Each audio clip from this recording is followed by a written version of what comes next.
এখন রাত 10:30। একটু পরেই শুনবেন সর্বশেষ বিশ্ব সংবাদ। আপনারা বিবিসি শুনছেন ঢাকায় FM 100, চট্টগ্রামে 88.8, কুমিল্লায় 103.6। আপনারা যেখানে আছেন, বিবিসি আপনার সাথেই আছে।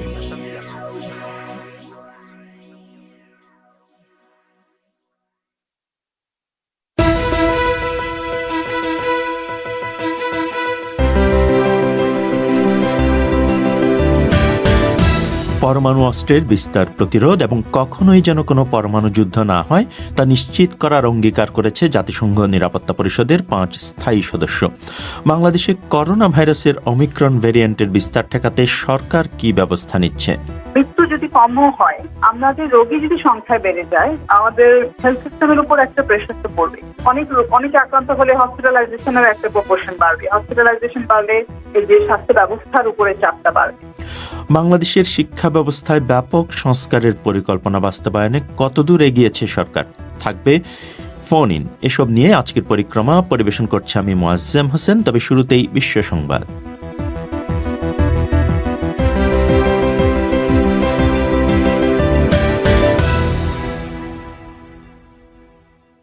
বিবিসি বাংলা খবর পড়ছি মাসুদ হাসান খান। জাতিসংঘ নিরাপত্তা পরিষদের 5 স্থায়ী সদস্য দেশ বিরল এক যৌথ বিবৃতিতে পরমাণু অস্ত্রের বিস্তার রোধ এবং কখনোই যেন কোনো পরমাণু যুদ্ধ না হয় তা নিশ্চিত করার অঙ্গীকার করেছে। এই 5টি দেশ হচ্ছে চীন, ফ্রান্স, রাশিয়া, যুক্তরাজ্য এবং যুক্তরাষ্ট্র। এবছরের শেষে গুরুত্বপূর্ণ আন্তর্জাতিক পরমাণু চুক্তিগুলোর যে পর্যালোচনা হবে তাতে এই 5টি দেশ যুক্ত থাকবে। বিবৃতিতে 5 দেশ বলেছে, পরমাণু যুদ্ধে কখনোই কেউই বিজয়ী হতে পারবে না।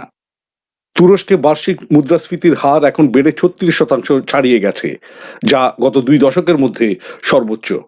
পরিবহন ব্যয় বেড়েছে অর্ধেকেরও বেশি। অন্যদিকে খাদ্য ও নিত্য প্রয়োজনীয় সামগ্রীর দাম বেড়েছে 40% বেশি। গত বছর তুরস্কের মুদ্রা লিরার মূল্যমান প্রায় অর্ধেক কমে গেছে।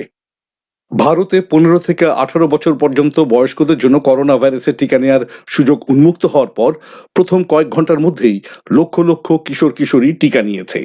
ভারতে ওমিক্রন ভ্যারিয়েন্টের কারণে এ সপ্তাহে সংক্রমণের রেকর্ড পরিমাণ বৃদ্ধি ঘটেছে।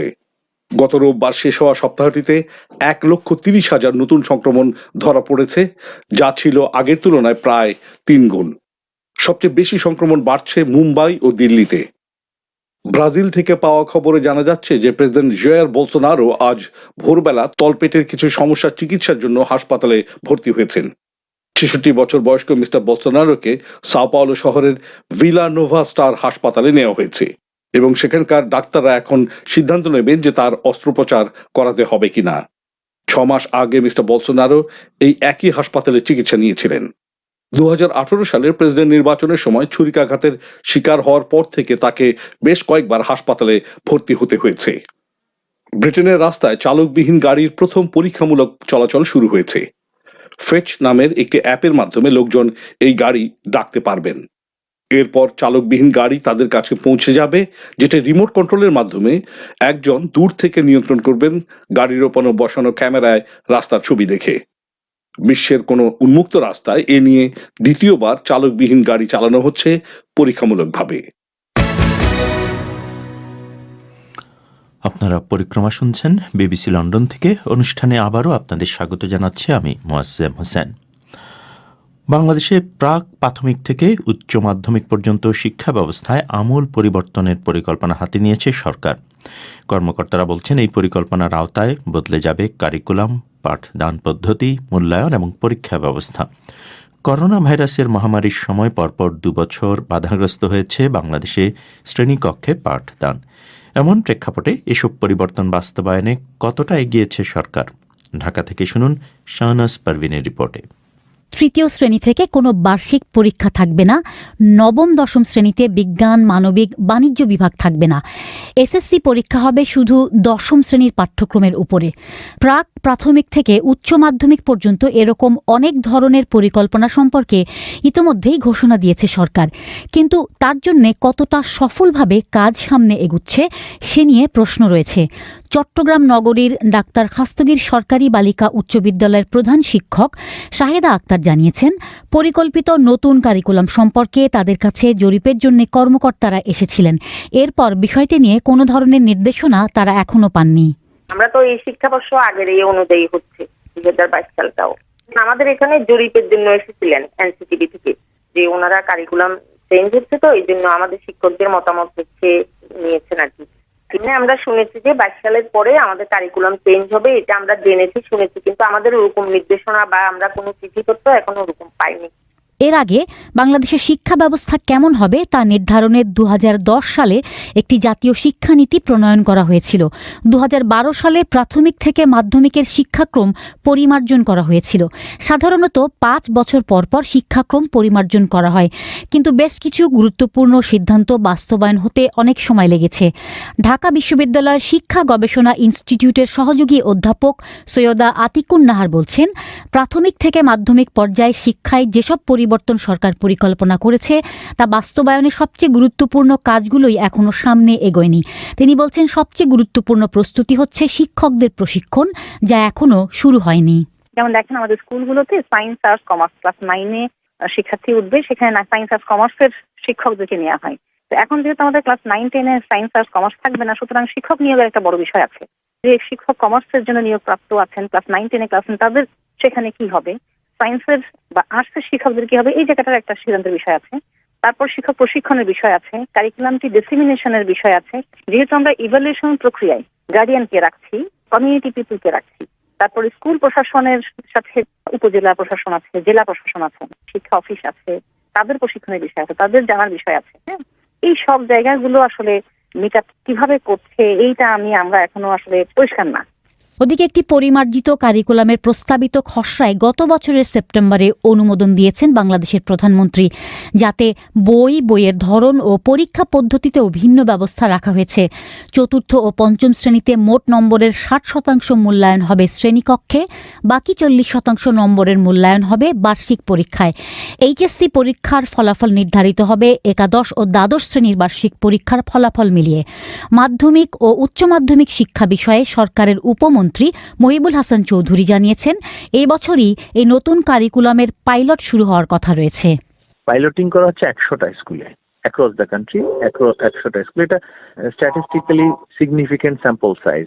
যারা স্ট্যাটিস্টিশিয়ান আছেন তারা ওইভাবে করে স্ট্রাকচার করছেন পাইলটিংটা, সো দ্যাট আমরা এখান থেকে দ্রুত অ্যাজ উই গো আমরা শিখতে পারি আর কি। পাইলটিং কার্যক্রমটা হয়ে গেলে যেটা হবে যে আমরা একটা চিত্র পাবো যে আমার টার্গেটেড যে অবজেক্টিভ চেঞ্জেস যেগুলো আসার কথা সেগুলো কিভাবে রোল আউট হবে। আমি যে চাইলেই যে সবকিছু পরিবর্তন করতে পারবো কম সময়ের মধ্যে, তাও কিন্তু না। যদিও 2021 সাল থেকেই নতুন শিক্ষাক্রমের পাইলটিং শুরু হওয়ার কথা ছিল, তবে করোনা ভাইরাসের কারণে তা পিছিয়ে যায়। এরপর ধাপে ধাপে পরিপূর্ণ বাস্তবায়নে যেতে চায় সরকার। মিস্টার চৌধুরী বলছেন, বাংলাদেশে কারিকুলাম এবং শিক্ষা প্রতিষ্ঠানের বই লেখার দক্ষতা সম্পন্ন ব্যক্তির অভাব তাদের জন্য একটি বড় চ্যালেঞ্জ। ঢাকা থেকে শাহনাজ পারভীন। বাংলাদেশে সর্বশেষ 24 ঘন্টায় সারা দেশে 674 জন করোনা ভাইরাসে সংক্রমিত মানুষ শনাক্ত হয়েছেন বলে বলছে স্বাস্থ্য অধিদপ্তর। এই সংখ্যা গত 3 মাসের মধ্যে সর্বোচ্চ। এদিকে প্রতিবেশী ভারতে নতুন করে সংক্রমণ বৃদ্ধি পাওয়া ইতিমধ্যে নানা রকম বিধিনিষেধ জারি করা হয়েছে, কিন্তু বাংলাদেশে নতুন করে ওমিক্রন ভেরিয়েন্টের সংক্রমণ ছড়িয়ে পড়া এবং বিস্তার ঠেকাতে কী প্রস্তুতি নেওয়া হয়েছে, খোঁজ নিয়েছেন সায়েদা আক্তার। স্বাস্থ্য অধিদপ্তরের হিসাব অনুযায়ী আজকে পর্যন্ত বাংলাদেশে করোনা ভাইরাসের ওমিক্রন ভ্যারিয়েন্টে আক্রান্ত 10 জন রোগী শনাক্ত হয়েছেন, কিন্তু সত্যিকার অর্থে ঠিক কতজন মানুষ ওমিক্রন ভ্যারিয়েন্টে আক্রান্ত তা নিশ্চিতভাবে জানার উপায় নেই, কারণ জিনোম সিকোয়েন্সিং ছাড়া সেটা নিশ্চিত করে বলা সম্ভব নয়। আর জিনোম সিকোয়েন্সিং এর ব্যবস্থা দেশে খুবই সীমিত। জনস্বাস্থ্য বিশেষজ্ঞরা বলছেন, এখন যেহেতু বাংলাদেশে চলাচলে বিধিনিষেধ শিথিল অবস্থা চলছে, শিক্ষা প্রতিষ্ঠান থেকে শুরু করে সামাজিক অনুষ্ঠানাদির ওপর থেকে কড়াকড়ি তুলে নেওয়া হয়েছে, সে কারণে বাংলাদেশে দ্রুত ওমিক্রন ছড়িয়ে পড়ার আশঙ্কা রয়েছে। সে কারণে ওমিক্রন ভ্যারিয়েন্টে আক্রান্ত মানুষের সংখ্যা দেশে হাতে গোনা হলেও এই ভ্যারিয়েন্টে আক্রান্ত মানুষ চিহ্নিত করার ব্যবস্থা বাড়ানো দরকার। জনস্বাস্থ্য বিশেষজ্ঞ ডক্টর মাহফুজা রিফাত বলছেন, অমিক্রন ছড়িয়ে পড়লে তা দেশের স্বাস্থ্য ব্যবস্থার উপর বড় চাপ সৃষ্টি করবে। যদি সংখ্যায় বাড়ে রোগী, মৃত্যু যদি কমও হয়, আমাদের রোগী যদি সংখ্যায় বেড়ে যায়, আমাদের হেলথ সিস্টেমের উপর একটা প্রেশার তো পড়বে। অনেকে আক্রান্ত হলে হসপিটালাইজেশনের একটা প্রপোর্শন বাড়বে। হসপিটালাইজেশন বাড়লে এই যে স্বাস্থ্য ব্যবস্থার উপরে চাপটা বাড়বে, সেই জায়গাগুলোতে কিন্তু মানে ভীতি বা উদ্বেগের ব্যাপারটা আসলে। এদিকে ভারতের সংক্রমণ বৃদ্ধি পাওয়ার প্রেক্ষাপটে পশ্চিমবঙ্গে 2রা জানুয়ারি থেকে নানা রকম বিধিনিষেধ জারি করা হয়েছে। কিন্তু ভারতের সঙ্গে বাংলাদেশের যোগাযোগের পথগুলোতে, বিশেষ করে সীমান্তবর্তী জেলাতে বাংলাদেশের পক্ষ থেকে এখনও সতর্কতা বাড়ানো হয়নি। চাঁপাইনবাবগঞ্জ এবং যশোরের বেনাপোল ইমিগ্রেশন পুলিশের সাথে কথা বলে বিবিসি এ তথ্য জানতে পেরেছে। কিন্তু কয়েক মাস আগে যখন ডেল্টা ভ্যারিয়েন্টের প্রভাবে দেশে দৈনিক শনাক্ত এবং মৃত্যুর হার বেড়েছিল, তখন দেশের সীমান্তবর্তী জেলাগুলোর মানুষেরাই শুরুতে বেশি আক্রান্ত হয়েছিলেন। রাজশাহী মেডিকেল কলেজ হাসপাতালের ভাইরোলজি বিভাগের প্রধান অধ্যাপক সাবেরা গুলনাহার বলছেন, কয়েক মাস সংক্রমণ কম থাকায় মানুষ স্বাস্থ্যবিধি সেভাবে মানছে না। মানুষ এখন অনেক জিনিসটা অবহেলা করে, আগের মতো আর মাস্ক পরে না, একটু নেগলেক্টেড ভাব হয়ে গেছে। এইটার মাধ্যমে মানে খুব তাড়াতাড়ি স্প্রেড করবে, যেহেতু বিভিন্ন দেশে যে এটা সংক্রমণ ছড়াচ্ছে সেখানেও দেখা যাচ্ছে এটা সংক্রমণের হারটা অনেক বেশি। বলা হচ্ছে যে এটা সিভিয়ারিটিটা অত বেশি না, কিন্তু সংক্রমণের হারটা খুব বেশি। এই কারণে এটা আমাদের দেশে এখন খুবই দ্রুত ছড়ানোর সম্ভাবনা আছে। আর যেহেতু ইন্ডিয়াতে হয়েছে, আর আমাদের দেশের সাথে ইন্ডিয়ার বর্ডার 3 দিক দিয়েই, যে কারণে এটা থেকে রক্ষা পাওয়ার উপায় নাই। এখন মানুষকে যথাযথভাবে মাস্ক ব্যবহার করা, তারপরে স্যানিটাইজার ব্যবহার করা, সামাজিক দূরত্ব মেনটেন করা, এই জিনিসগুলো আবার মেনে চলতে হবে এবং ভ্যাকসিন অবশ্যই নিতে হবে। এদিকে নভেম্বরের শেষে সরকার অমিক্রনের সম্ভাব্য সংক্রমণ ঠেকাতে প্রস্তুতি হিসেবে ভ্রমণ নিয়ন্ত্রণ, কোভিড টেস্ট বাড়ানো, জনস্বাস্থ্য উদ্যোগ গ্রহণ এবং প্রচারণা বাড়ানোর সিদ্ধান্ত নেয়। কর্মকর্তারা বলছেন, সেজন্য ডিসেম্বর মাসে সরকার দেশের 64 জেলার সিভিল সার্জনদের কাছে 15 দফা নির্দেশনা পাঠিয়েছিল। স্বাস্থ্য অধিদপ্তরের অতিরিক্ত মহাপরিচালক মির্জাদি সেব্রিনা ফ্লোরা বলেছেন, অমিক্রন সংক্রমণ ঠেকানোর উদ্দেশ্যে ডিসেম্বরের 28 তারিখ থেকে দেশে বুস্টার ডোজ দেওয়া শুরু হয়েছে। যারা সংক্রমণের আশঙ্কায় বেশি থাকে, যেমন স্বাস্থ্যকর্মী বা অন্য সম্মুখ সারির যারা কর্মীরা রয়েছেন, তাদের বুস্টার ডোজে টিকা আওতায় নিয়ে এসেছে। এটা কিন্তু আমাদের এই ওমিক্রনের একটা মানে ওমিক্রন যেহেতু বিভিন্ন দেশে বিস্তার লাভ করছে, সেই কারণে দেওয়া হচ্ছে। আর পাশাপাশি স্বাস্থ্যবিধি মানার কোনো বিকল্প নেই, সেই জায়গাটাতে অবশ্যই সবাইকে সচেতন থাকতে হবে। আমরা সেই জায়গাতেই কাজ করছি, নতুন পরিকল্পনা করার আসলে কিছু নেই। এছাড়া আমাদের হাসপাতালের প্রস্তুতিটা যাতে পূর্ণ থাকে সেই বিষয়টা আমরা লক্ষ্য রাখছি, যে যদি কোনো কারণে সংক্রমণ বাড়ে সেক্ষেত্রে তো হাসপাতালে ভর্তির সংখ্যাও বাড়বে, হাসপাতালগুলো যাতে তৈরি থাকে সেই বিষয়টা আমরা মনিটর করছি। গত বছর এই সময়ে দেশে করোনা ভাইরাস সংক্রমণ অনেক কম ছিল, ফলে সাধারণ মানুষের মধ্যে একটি ধারণা রয়েছে শীতে সংক্রমণ বাড়বে না। কিন্তু জনস্বাস্থ্য বিশেষজ্ঞরা পরামর্শ দিয়েছেন, এই ধারণা দূর করে মানুষকে সতর্ক করার জন্য সচেষ্ট করতে হবে সরকারকে। ঢাকা থেকে বিবিসির সায়েদা আক্তারের রিপোর্ট। আপনারা পরিক্রমা শুনছেন বিবিসি লন্ডন থেকে। এবারে ফোন ইন অনুষ্ঠানের জন্য আপনাদের নিয়ে যাচ্ছি ঢাকা স্টুডিওতে। সেখানে রয়েছেন সহকর্মী শাহনাজ পারভীন। ধন্যবাদ মোয়াজ্জেম। বিবিসি বাংলার পরিক্রমায় ফোন ইনে আজ শ্বাসতন্ত্রের বিভিন্ন রোগ এবং করোনা ভাইরাস সংক্রান্ত আপনাদের নানা প্রশ্নের জবাব দিতে আমাদের অনুষ্ঠানে রয়েছেন ঢাকার ইউনাইটেড হাসপাতালের বক্ষব্যাধি বিশেষজ্ঞ ডাক্তার রওশনারা খানম। শুরুতেই তাকে ধন্যবাদ জানাচ্ছি আমাদের অনুষ্ঠানে যোগ দেওয়ার জন্য। ডক্টর রওশনারা খানম, আপনার কাছে প্রথম প্রশ্নটি করছেন খুলনা থেকে শ্রীমতী রয়। হ্যালো। জি, শ্রীমতী রয়, আপনার প্রশ্নটি করুন। হ্যাঁ, আমার নাম শ্রীমতী রায়, আমি খুলনা থেকে বলছি। আমার প্রশ্নটা হচ্ছে যে আমার শ্বশুর মশাই প্রায় 70-80 বছর বয়স, তার সে শ্বাসকষ্টের রোগী আর কি। এখন কিছুদিন যাবৎ তার এই সমস্যাটা দেখা যাচ্ছে, সে খুবই অসুস্থ। আর এই যে শোনা যাচ্ছে অমিক্রন নামে যে ভেরিয়েন্টটা দ্রুতভাবে ছড়াচ্ছে, আমরা এই অবস্থায় আমার সেই শ্বশুর মশাইয়ের মানে কিভাবে তার সেফটির ব্যবস্থা করতে পারি, এইটার বিষয়ে আমার একটু জানার ছিল, যে আমরা কি সাবধানতা অবলম্বন করব তার বিষয়ে। ডক্টর রওশনারা খানম, আমাদের শুনতে পাচ্ছেন? হ্যাঁ, শুনতে পাচ্ছি। আচ্ছা শ্রীমতী রয়, আপনার শ্বশুর মশাই যেহেতু ধরেই নিচ্ছি উনি একটু এল্ডারলি, শ্বাসকষ্টের রোগী, তাতে ভয় পাওয়ার কিছু নেই। এতদিন পর্যন্ত আমরা যেভাবে করোনা ভাইরাসকে প্রতিরোধ করে এসেছি, যে অভ্যাসগুলো আমরা গড়ে তুলেছি, ঠিক সেগুলোই মেনটেন করার চেষ্টা করবেন। যেমন হচ্ছে যে বারবার হাত ধোয়া, একটু ডিস্টেন্স মেনটেন করা, খুব কনজেস্টেড প্লেসে বা এক জায়গায় অনেকজন মানে এক জায়গায় একসাথে না হওয়া, হাঁচি কাশি সর্দি হলে খুব তাড়াতাড়ি খুব আর্লিয়েস্ট ফেজেই হচ্ছে যে কোভিড টেস্ট করে ফেলা, এইগুলো যা শিখেছি এতদিন সেটাই আমরা অ্যাপ্লাই করব, কারণ ওমিক্রন কিন্তু নতুন কোনো অসুখ না, এটা জাস্ট করোনা ভাইরাসেরই একটা ভেরিয়েন্ট। দ্বিতীয়ত হচ্ছে যে হয়তোবা আশা করছি যে আপনার শ্বশুরমশাইয়ের 2টা টিকার ডোজই কমপ্লিট হয়েছে, আর রিসেন্টলি কিন্তু আমাদের এখানে আবার বুস্টার ডোজও চালু হয়ে গিয়েছে। সো আর নির্দিষ্ট সময়ে বুস্টার ডোজের SMS পেলে সেটাও এনশিওর করে ফেলবেন। আলাদা করে আতঙ্কিত হওয়ার কিছু নয়, তবে একটু সাবধান হতে হবে আর কি। ডক্টর রওশনারা খানম, আমরা যেটা অনেক সময় করি যে যারা ইয়াং পপুলেশন বাইরে যায় তারা অনেক সময় ঘরে গিয়ে এই ধরনের বয়স্ক লোকদের খুব কাছে গিয়ে বসে পড়ে, দাদু মশাই বা নানু মশাই যেই হোক না কেন, সেটা আমাদের করা উচিত কিনা? অবশ্যই উচিত না, কারণ হচ্ছে আমরা কিন্তু ক্যারি করে নিয়ে আসি। সাফারার হয় ইউজুয়ালি এল্ডারলিরা, কিন্তু ইয়াংরা যেহেতু বেশি বাইরে যাচ্ছে, সাবধানতা শুরু হবে আসলে যারা বাইরে যাচ্ছে তাদের কাছ থেকে আর কি। ফিরে এসে আমরা ঠিক আগে প্রথম দিকে যেভাবে সবাইকে সচেতন করতাম যে তাড়াতাড়ি ফিরে কাপড় চোপড় চেঞ্জ করে ফেলতে হবে, প্রয়োজনে গোসল করতে হবে, হাত স্যানিটাইজ করে নিতে হবে, যেগুলো বাইরে নিয়ে যাওয়ার জিনিস সেগুলো একদম একটু আলাদা রাখতে হবে, সবই মেনটেন করতে হবে। এখন পর্যন্ত ওমিক্রন নিয়ে আতঙ্কিত হওয়ার কিছু নয়, তবে একটা ব্যাড নিউজ হচ্ছে যে ওমিক্রন কিন্তু ছড়ানোর দিক থেকে ডেল্টা ভ্যারিয়েন্ট বা আগের যে ভ্যারিয়েন্ট গুলো আমরা হ্যান্ডেল করেছি তার চেয়ে একটু বেশি ছড়ায়। তবে পরীক্ষা নিরীক্ষা বা গবেষণা বলছে এখন পর্যন্ত যে এটা অসুখের সিভিয়ারিটি বা অসুখের তীব্রতাটা একটু কম হয়, বাট ছড়ায় অনেক বেশি। সো আমরা ছড়ানোটাকে প্রিভেন্ট করার চেষ্টা করবো সবসময়। এবারে ঢাকা থেকে যোগ দিচ্ছেন হাসিনা আক্তার। জি, আসসালামু আলাইকুম। ওয়ালাইকুম আসসালাম। আমি হাসিনা আক্তার সুমি, ঢাকা থেকে বলছি। আমার এই শ্বাসকষ্টটা প্রায় 8-10 বছর হয়ে গেছে। এর ভিতরে আমি অনেক চিকিৎসাও করছি, সব ধরনের চিকিৎসাই আমার মধ্যে চলছে, সাবধানে চলাফেরা সবকিছুই করা হয়। কিন্তু ইদানিং আমার শ্বাসকষ্ট এতটাই বেড়ে যায়, মাঝে মধ্যে আমি ওষুধ খাওয়ার পরেও আমার শ্বাসকষ্ট কন্ট্রোলে আসে না, এমনও অবস্থা হয়। তো এই জন্য আসলে আমি যে নিয়ম পালন করতাম সেটা তো একসময় কাজে লাগতো, এখন কাজেই লাগে না এমন মনে হয়। আর এটা থেকে নির্মূল হওয়ার, একেবারে পরিত্রাণ পাওয়ার কোনো উপায় কি আছে কিনা? আচ্ছা, একটা প্রশ্ন আমি করতে চাই, আপনার শ্বাসকষ্টের কারণটা কি? এ পর্যন্ত আপনাকে ডাক্তার সাহেব কি বলেছে যে কেন শ্বাসকষ্ট হচ্ছে? আসলে শ্বাসকষ্ট তো একটা উপসর্গ, এটার পিছনে অনেকগুলো কারণ থাকতে পারে। আপনি কি আপনার কারণটা জানেন?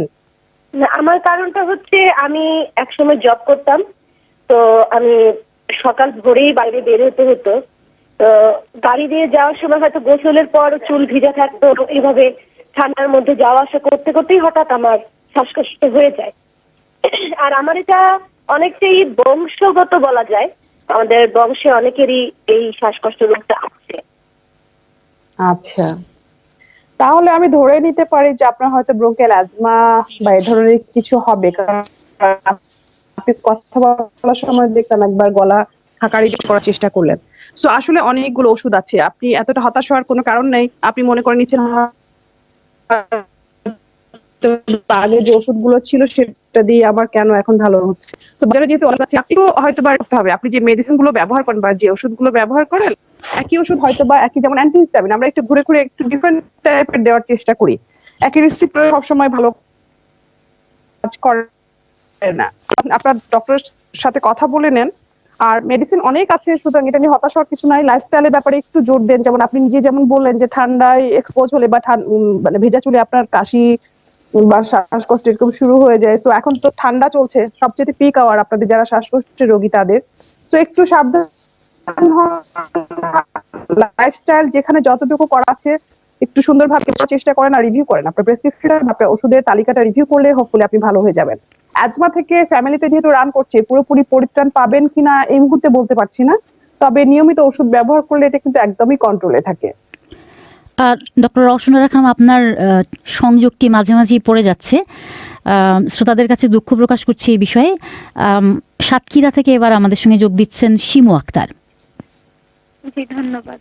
ম্যামের কাছে আমার দুইটা বিষয়ে জানার আছে, যে অমিক্রন তো এই যে নতুন ভেরিয়েন্ট করোনার শুরু হওয়ার প্রথম দিকে দেখা গিয়েছিল যে যারা অ্যাজমা, শ্বাসকষ্ট কিন্তু বক্ষব্যাধিতে ভুগছে তাদের জন্য এটা আরো বেশি ঝুঁকিপূর্ণ। ও করোনা সব ভেরিয়েন্টই তো, অমিক্রন কতটা ঝুঁকিপূর্ণ অ্যাজমা শ্বাসকষ্টের জন্য? আর অ্যাজমা শ্বাসকষ্ট যাদের কিভাবে এক্সট্রা কেয়ার নিতে পারে, মানে তাদের কতটুকু প্রোটেক্ট থাকা উচিত? আচ্ছা, প্রথম কথা হচ্ছে ওমিক্রনটা তো একটা ভেরিয়েন্ট শুধু। এখন পর্যন্ত আমরা যতটুকু ওমিক্রন সম্পর্কে ইনফরমেশন পেয়েছি তাতে আমরা দেখতে পাচ্ছি স্প্রেড করার ক্ষমতা বা ছড়িয়ে ক্ষমতাটা খুব বেশি, তবে সিভিয়ারিটি বা অসুখের তীব্রতার ব্যাপারে অতটা বেশি না বলে এখনকার পর্যন্ত এসছে। ব্রঙ্কিয়াল অ্যাজমা, শ্বাসকষ্ট এই ধরনের যে রোগীরা আছেন তাদের জন্য আসলে প্রথম থেকে আমরা বলে আসছি করোনা ভাইরাস দিয়ে মানে অ্যাটাকড হওয়া বা করোনা ভাইরাসে আক্রান্ত হওয়া আলাদা কোনো ঝুঁকি না, তবে এই ধরনের রোগীগুলো আমাদের এক্সপেরিয়েন্স বলে যদি করোনায় আক্রান্ত হন তাহলে তাদের সাধারণত উপসর্গগুলো একটু তীব্রতর হয়, রোগীর সাফারিংসটা একটু বেশি হয়। সো আলাদা করে আবারও বলছি যে প্যানিকড হওয়া বা আতঙ্কিত হওয়ার মতো কিছু না। আমরা এখন পর্যন্ত যে লাইফস্টাইল, যে হেলথ হাইজিন গুলো শিখেছি যে কিভাবে করোনা ভাইরাসকে প্রোটেক্ট করব, আমরা সেগুলোই আসলে প্র্যাকটিস করব। এডিশনাল সুবিধা বলতে আমরা একটা যোগ করতে পারি যে আমাদের তো এখন অনেকাংশই ঢাকা শহরের আমার কাছে মনে হয় যে বেশ ভালো নাম্বার, মানে বেশ সংখ্যক একজন পপুলেশনেরই হচ্ছে আমরা ভ্যাকসিন দিয়ে ফেলেছি এবং বুস্টার ডোজ আলহামদুলিল্লাহ শুরু করেছে। সো যার যেখানে সুযোগ আছে বুস্টার ডোজ বা ভ্যাকসিনেশনের জন্য অবহেলা না করে সেটাকে এনশিওর করার জন্য। আর আলাদা করে আতঙ্কিত হওয়ার কিছু নাই আসলে, সে ঘুরে ফিরে একই কথা, এটা করোনা ভাইরাসই, এটা আমরা এতদিন পর্যন্ত যেভাবে হ্যান্ডেল করেছি সেভাবেই করব। এবারে খুলনা থেকে যোগ দিচ্ছেন তোতা মিয়া। জি হ্যাঁ, আমার প্রশ্নটা হলো যে আমি ছোট সময় থেকে আমার গলা খুসখুস করতো, আমি কাশি দিতাম, কিন্তু আসলে ইদানিং কিছুদিন এই 2-1 বছর হলো ঠান্ডা লাগলে আমার তখনই শ্বাস প্রশ্বাসের চাপ দেয়, দম আসতে পারে না, দম ছাড়তে পারি না। কিন্তু এই মাঝে মাঝে আমি প্রতিদিন একটা করেই কাশের ট্যাবলেট খাই, বোনাস। এই খালি কোন রকমের তুই থাকে, আবার শেষ রাত্রির দিক আবার রকমের মানে চাপ দেয়। এই হলো অবস্থা, আমি কি করতে পারি ভাই, ডাক্তারের কাছে আমার জিজ্ঞাসা। হ্যাঁ তোতা সাহেব খুলনা থেকে, যেটা হচ্ছে আপনার ছোটবেলা থেকে তার মানে একটু অ্যাজমাটিক টেন্ডেন্সি আছে বোঝা যাচ্ছে। আপনি তো একটা মাত্র ওষুধের কথা বললেন, আমরা অ্যাজমার যে ট্রিটমেন্ট করি বা যে স্তরে স্তরে ভাগ করে বা লেভেলে ভাগ করে যে আমরা করি, আপনি যে ওষুধটা ব্যবহার করেন একদম প্রথম স্তরে ব্যবহার করা ওষুধ। আপনার সামনে অনেকগুলো স্কোপ এখনো ফাঁকা, অনেকগুলো স্কোপ আপনি ব্যবহার করতে পারবেন। অনেক ওষুধ আছে যেগুলো আপনাকে প্রিভেন্ট করবে। আমরা অনেক কিছু ওষুধ ব্যবহার করে রাখি যেটা পেশেন্টকে প্রিভেন্টিভ একটা রোল প্লে করে, ওষুধগুলো যেগুলো অসুখের অ্যাটাকটা আপনার যে শ্বাসকষ্টের বা বুকের চাপ এটা হতেই দেবে না, আর যদি হয়েও থাকে সেইখানে আমরা কিছু ওষুধ দিয়ে রাখি যেটা আপনাকে রিলিফ করবে কষ্ট থেকে। সো আপনি যে ওষুধের কথা বলেন সেটা তো একদমই খুবই মিনিমাম অ্যামাউন্ট একটা ওষুধ। আপনি যত দ্রুত সম্ভব, এখন শীতকাল চলছে, আপনাদের কষ্টটা এই মুহূর্তে একটু বেশি হবে, সো একজন বক্ষব্যাধি বিশেষজ্ঞের সঙ্গে যোগাযোগ করে নেন, সুন্দর মতো ওষুধ ব্যবহার করা শুরু করেন, আমার মনে হয় আপনার কষ্ট রিলিফ হয়ে যাবে। ডক্টর রওশনারা খানম, আমি এখানে একটি প্রশ্ন করতে চাই, সেটা হচ্ছে যে কটি প্রশ্ন এসছে সবগুলি শ্বাসকষ্ট বিষয়ক, তো হাঁপানি ছাড়া আর কি কি রোগে আসলে শ্বাসকষ্ট হয়? আচ্ছা, যেমন হচ্ছে হাঁপানিতে তো একটা হয় আপনি বললেন, এছাড়া সিওপিডি বলে একটা অসুখ আছে, অনেকটা হাঁপানির মতোই, তবে এটা একটু স্মোকারদের বেশি হয়, একটু এল্ডারলি আফটার 40 আমরা এই অসুখটা দেখতে পাই। অনেক সময় টিবি হয় লোকজনের, বুকে ইনফেকশন, টিবি ভালো হয়ে যায় কিন্তু টিবির যে ক্ষত চিহ্নটা ফুসফুসে থেকে যায় সেখান থেকেও কিন্তু শ্বাসকষ্ট হতে পারে, যে ব্রঙ্কিয়েক্টেসিস বলি আমরা, পোস্ট টিবি ব্রঙ্কিয়েক্টেসিস ড্যামেজের জন্য। ছোট বাচ্চাদের বারবার ইনফেকশন হলে তারপর সে নিউমোনিয়া থেকে ব্রঙ্কিয়েক্টেসিস হতে পারে, সেটার জন্য হয় শ্বাসকষ্ট। আবার অনেক সময় দেখা যায় যে ছোটবেলায় একটা বড় ধরনের নিউমোনিয়া হয়েছিল, সে মোটামুটি চালিয়ে নিয়েছে, কিন্তু একদম বড় হয়ে যখন লাং ক্যাপাসিটি কমে আসে তখন আমরা গিয়ে ডিটেক্ট করতে পারি যে ওনারও হচ্ছে লাং ড্যামেজ আছে ছোটবেলা ইনফেকশনের জন্য। আইএলডি বা ডিপিএলডি বলে একটা অসুখ আছে, অনেকগুলো কারণে হয়, তার মধ্যে কিছু এনভায়রনমেন্টাল হ্যাজার্ডের জন্য হতে পারে, যেমন পাথর ভাঙে যারা, জাহাজ ভাঙে যারা, যারা জুট মিলে কাজ করে, যারা হচ্ছে গার্মেন্টস এর যে সুতা কাটের যে জোনটাতে অনেক ডাস্ট এনভায়রনমেন্টে কাজ করে, তাদের কিন্তু লাং ফাইব্রোসিস হয়ে আসে। ফাইব্রোসিস মানে পার্মানেন্টলি ওদের ফাংশনটা কমে আসতে থাকে, ফুসফুসে ক্যাপাসিটি কমে যায়, এই রোগীগুলো শ্বাসকষ্ট ফিল করে। আর টেম্পোরারিলি একটু হার্ট ফেলিওর হলে বা হার্টের ফাংশন কমে গেলেও অনেক সময় লাংসে পানি চলে আসলেও শ্বাসকষ্ট হতে পারে। এটা হচ্ছে মেন কতগুলা কারণ আপনাকে আমি বললাম, অসংখ্য কারণ আছে আসলে শ্বাসকষ্টের। এবারে ঠাকুরগাঁও থেকে যোগ দিচ্ছেন মোহাম্মদ জিয়াউর রহমান। মোহাম্মদ জিয়াউর রহমান, আমাদের শুনতে পাচ্ছেন? মোহাম্মদ জিয়াউর রহমান সম্ভবত আমাদের শুনতে পাচ্ছেন না, অথবা আমরা তাকে শুনতে পাচ্ছি না। এ পর্যায়ে শ্রোতাদের জানিয়ে রাখি, বিবিসি বাংলায় ফোন ইন রয়েছে সপ্তাহে 2 দিন। বিষয়ভিত্তিক ফোন ইন রয়েছে শনিবার আর সোমবার স্বাস্থ্য বিষয়ক ফোন ইন। এতে যোগ দিতে চাইলে 017141155578 এই নম্বরে SMS করে আপনার নাম ঠিকানা জানিয়ে দিন। অনুষ্ঠানের আগে আমরাই আপনার সাথে যোগাযোগ করব। আমরা জিয়াউর রহমানের সংযোগটি ফিরে পাইনি, এবার আমাদের সঙ্গে যোগ দিচ্ছেন বাগেরহাট থেকে মুন্না আক্তার। হ্যালো, আমাকে শোনা যাচ্ছে? জি, আপনাকে শোনা যাচ্ছে। আমার প্রশ্ন হচ্ছে, কোনো ব্যক্তি ধরেন করোনা ভাইরাসে আক্রান্ত হওয়ার পরে সে মানে ওই রোগটা থেকে সেরে উঠলো, কিন্তু তার শরীরের রক্ত কি অন্য যে ব্যক্তি ভাইরাসে আক্রান্ত হয়নি তার শরীরে কি দেওয়া যাবে? আদৌ কি তার ওই যে আক্রান্ত ব্যক্তির রক্তটা নেওয়া কি নিরাপদ হবে? এবং ওই ব্লাডের মাধ্যমে কি তার ওই রোগটা থেকে যেতে পারে অন্য শরীরে? ওইটা ওই ব্লাড নেওয়ার ফলে মানে ওটা ঢুকতে পারে কিনা ওর শরীরে? এটা আমার প্রশ্ন। মানে হ্যাঁ, খুবই সুন্দর একটা কোশ্চেন। মানে আমরা অনেকক্ষণ পরে শ্বাসকষ্টের পরে একটা সুন্দর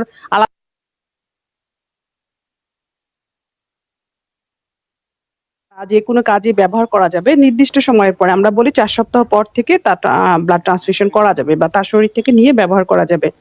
করোনা ভাইরাস কখনোই ব্লাডের মাধ্যমে ছড়ায় না, এটা অলওয়েজই শ্বাসকষ্ট বাতাসের মাধ্যমে ছড়ায়। সুতরাং করোনা আক্রান্ত ব্যক্তি ভালো হয়ে যাওয়ার পরেও তার ব্লাড ট্রান্সফিউজ করে অন্য কেউ আক্রান্ত হবে এরকম কোনো কিছু না। ব্লাড ট্রান্সফিউশনের সময় আমরা যে অসুখগুলো বলে থাকি যে এক শরীর থেকে আরেক শরীরে যেতে পারে, সেটা একদম আগের মতো থাকবে। আলাদা করে করোনা আক্রান্ত ব্যক্তিকে নিয়ে ব্লাড ট্রান্সফিউশন রিলেটেড কোনো দুশ্চিন্তা করার কোনো দরকার নেই। কিন্তু যিনি করোনা আক্রান্ত ছিলেন তিনি নিজে ফিট থাকবেন কিনা 4 সপ্তাহে, সেটা হোপফুলি থাকবেন, কারণ ম্যাক্সিমাম পেশেন্টই নর্মাল লাইফে চলে আসতে পারে 1 মাস থেকে 1.5 মাসের মধ্যেই। এটা অবশ্যই ফিটনেসের উপর ডিপেন্ড করবে। এবং ব্লাড ট্রান্সফিউশনের আগে যখন আমরা ব্লাড কালেক্ট করি তখন কিছু প্যারামিটারস আমরা ব্লাড ব্যাংকে চেক করি, রুটিনলি চেক করি। সেখানে উনি যদি ফিটনেস, ব্লাড প্রেশার বা রক্তের লেভেল বা হিমোগ্লোবিন লেভেল এগুলো চেক করে ওনার কাছ থেকে নেওয়া হবে। তবে উনি এলিজিবল হিসাবে গণ্য হবেন। দিতে পারবেন কিনা আপেক্ষিকভাবে ওই প্যারামিটার গুলো আমরা ব্লাড ব্যাংকে চেক করি আসলে। এবারে চট্টগ্রাম থেকে যোগ দিচ্ছেন মোহাম্মদ মিলন খন্দকার। জি, আমার প্রশ্ন হচ্ছে, আমার একজন আঙ্কেল নাম শাহাবুদ্দিন, বয়স হচ্ছে 60 বছর। তো উনি করোনার 2টো ডোজ নিয়ে ফেলছে। তো তৃতীয় ভাবে এখন ওমিক্রন, এই কারণে যে আরেকটা নতুন ডোজ দেওয়ার কথা, এটা কি নিতে পারবে? তার কারণ হচ্ছে ওনার একটু সমস্যা হচ্ছে, অ্যালার্জি আছে। আর দ্বিতীয় কথা হচ্ছে যে আমি নিজেও 2টা টিকা নিয়ে ফেলছি, আমি নিতে পারবো কিনা পরবর্তীতে, এটাই আমার প্রশ্ন। অবশ্যই নিতে পারবেন। বুস্টার ডোজটা আসলে বুস্টার বলা হচ্ছে কারণ আপনার শরীরে যে টিকাটা দেয়া হয়েছে, যে ইমিউনিটিটা তৈরি করা হয়েছে, তাকে বুস্ট আপ করা, তার অ্যাক্টিভিটিটাকে একটু বাড়ানোর জন্য আমরা একটা নির্দিষ্ট 6 মাসের গ্যাপে সেম ইনজেকশন, সেম টিকাই আমরা আবার দিচ্ছি তৃতীয় ডোজ হিসাবে। সো আগের যে 2 ডোজ আপনি নিতে পেরেছেন ডেফিনেটলি, এবং ইনশাআল্লাহ আপনি সেই ডোজটা আবারও নিতে পারবেন। অ্যালার্জি বা অল্প স্বল্প সমস্যা কোনো সমস্যাই না। আমরা আগে যেমন বলেছি যে একান্ত জ্বর, শ্বাসকষ্ট বা মেজর কোনো প্রবলেম 2-1টা থাকলে ডাক্তার সাহেব যদি মনে করেন যে দিবেন না, দ্যাট ইজ ডিফারেন্ট থিং। কিন্তু বুস্টার ডোজের জন্য আলাদা করে কোনো প্রিপারেশন নিতে হবে না। আগে যারা নিয়েছেন জাস্ট সিম্পলি SMS পেলে গিয়ে নিয়ে আসবেন। কিন্তু এক্ষেত্রে বয়সের একটা বিষয় আছে, এখন তো শুধু 60 ঊর্ধ্বদের দেওয়া হচ্ছে। সেটা তো আমাদের স্টোরেজে কম আছে দেখে বা স্টকে কম আছে দেখে, হয়তো আমরা যেমন প্রথমে বড়দের দিয়েছিলাম, তা এখন হচ্ছে যে up to 12 years and above টিকা দিচ্ছি। ধীরে ধীরে বুস্টার ডোজও দেখবেন চলে এসছে বুস্ট আপ করার জন্য। সবার জন্য এটা অ্যাভেলেবল হয়ে যাবে হোপফুলি। আমাদের সময় ফুরিয়ে এসেছে, আজকে আর কোনো প্রশ্ন আমরা নিতে পারছি না। শেষ করছি আজকের ফোন ইন। আজ আমাদের সংযোগে একটু সমস্যা ছিল, সেজন্য দুঃখ প্রকাশ করছি। আজ যারা ফোন ইন প্রশ্ন করেছেন তাদেরকে ধন্যবাদ। আর আজকে যাদের সময় দিতে পারিনি, আশা করি আগামীতে আবারও চেষ্টা করবেন। আমাদের সময় দেওয়ার জন্য ধন্যবাদ জানাচ্ছি ডক্টর রওশন আরা খানমকে। শ্রোতাদের এখন ফিরিয়ে নিয়ে যাব লন্ডন স্টুডিওতে মোয়াজ্জেম হোসেনের কাছে। শাহনাজ, আপনাকে অনেক ধন্যবাদ। ঢাকা স্টুডিও থেকে এই ফোন ইন পরিবেশন করলেন সহকর্মী শাহনাজ পারভিন। সেই সঙ্গে ধন্যবাদ আজকের অতিথি ঢাকার ইউনাইটেড হাসপাতালের বক্ষব্যাধি বিশেষজ্ঞ ডাক্তার রওশন আরা খানমকে। শেষ করার আগে আবারও সংবাদ শিরোনাম। পরমাণু অস্ত্রের বিস্তার প্রতিরোধ এবং কখনোই যেন কোনো পরমাণু যুদ্ধ না হয় তা নিশ্চিত করার অঙ্গীকার করেছে জাতিসংঘ নিরাপত্তা পরিষদের 5টি স্থায়ী সদস্য দেশ।